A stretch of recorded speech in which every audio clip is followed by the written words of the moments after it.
بسم اللہ الرحمن الرحیم۔ السلام علیکم، آپ دیکھ رہے ہیں مہران ٹی وی اور میں ہوں ابو ذر۔ آج ہم ایک اور شارٹ سٹوری جو کہ نڈین گوڈ ڈریمر ٹھیک ہے، ایک ساؤتھ افریقن رائٹر ہیں، انہوں نے لکھی ہے جس کا نام ہے ونس اپون ٹائم ٹھیک ہے۔ یہ بہت ہی پیاری شارٹ سٹوری ہے، اسے ہم آج کریں گے۔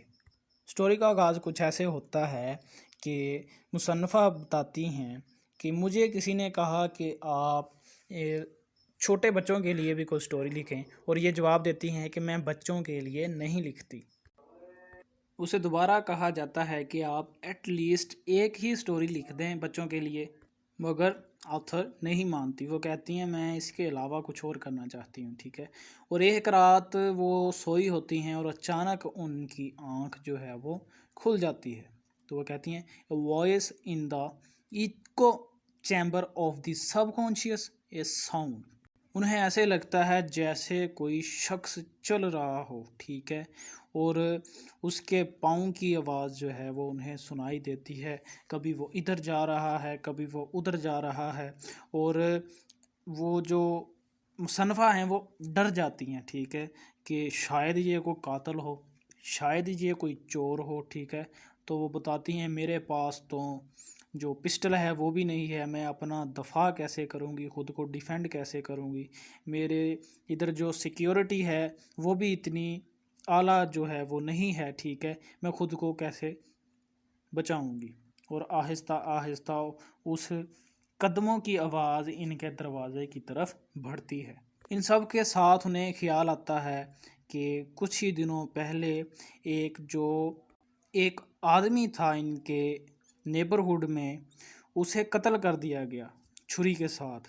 کیونکہ اس نے اپنے ملازم کو فارغ کر دیا تھا تنخواہ کے بغیر ٹھیک ہے، اسے پے نہیں کیا تھا اور اسے ایسے ہی اس نے ڈسمس کر دیا اور اس نے ریونج میں اسے قتل کر دیا۔ تو اس قسم کے خیالات آ رہے تھے مصنفہ کے مائنڈ میں کہ میرے ساتھ بھی ایسا کچھ نہ ہو جائے۔ آگے سنیں وہ کیا کہتی ہیں، وہ کہتی ہیں but I learn that I was to be neither threatened nor spared. نہ ہی مجھے خطرہ ہے اور نہ ہی مجھے چھوڑا گیا ہے، یعنی گم گم کی حالت۔